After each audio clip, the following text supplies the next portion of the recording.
Well, I'm Tempe Mayor Hugh Hallman, and here we are in the Eisendrath House, built by Rose Eisendrath in 1929-1930. It's a building that was designed by Robert Evans, the architect of the Jokaki Inn. The reason that's important is Rose loved to spend time in this valley, but she couldn't stay at any of the resorts. She was Jewish, and the resorts were restricted.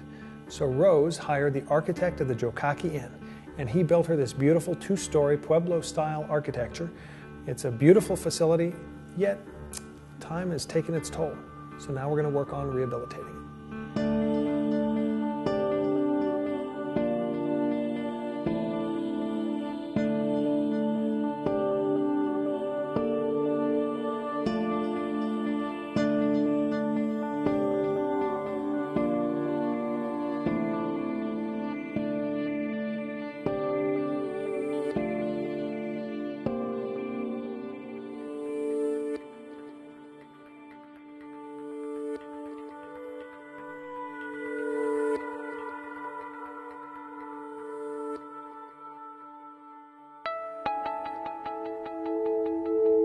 Growing up in this neighborhood, I had a lot of time to see this house.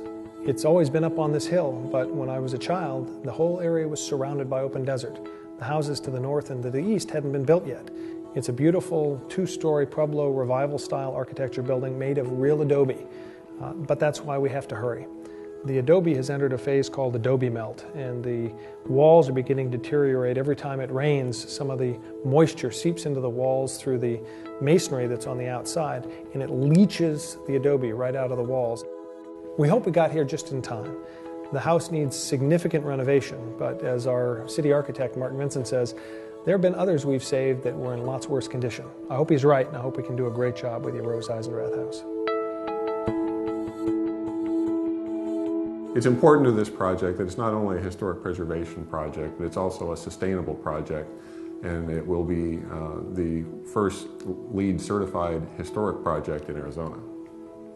One of the most sustainable things you can do is actually reusing an old building, because that's that much material that you don't have to manufacture all over again, and it's that much material that you don't have to throw away if you were trying to replace a building.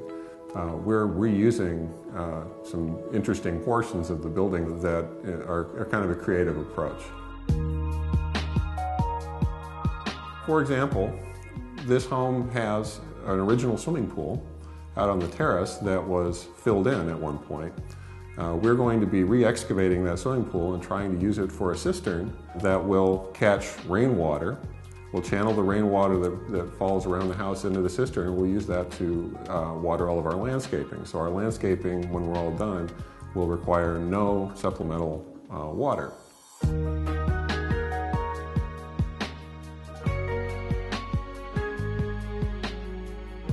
Why do this?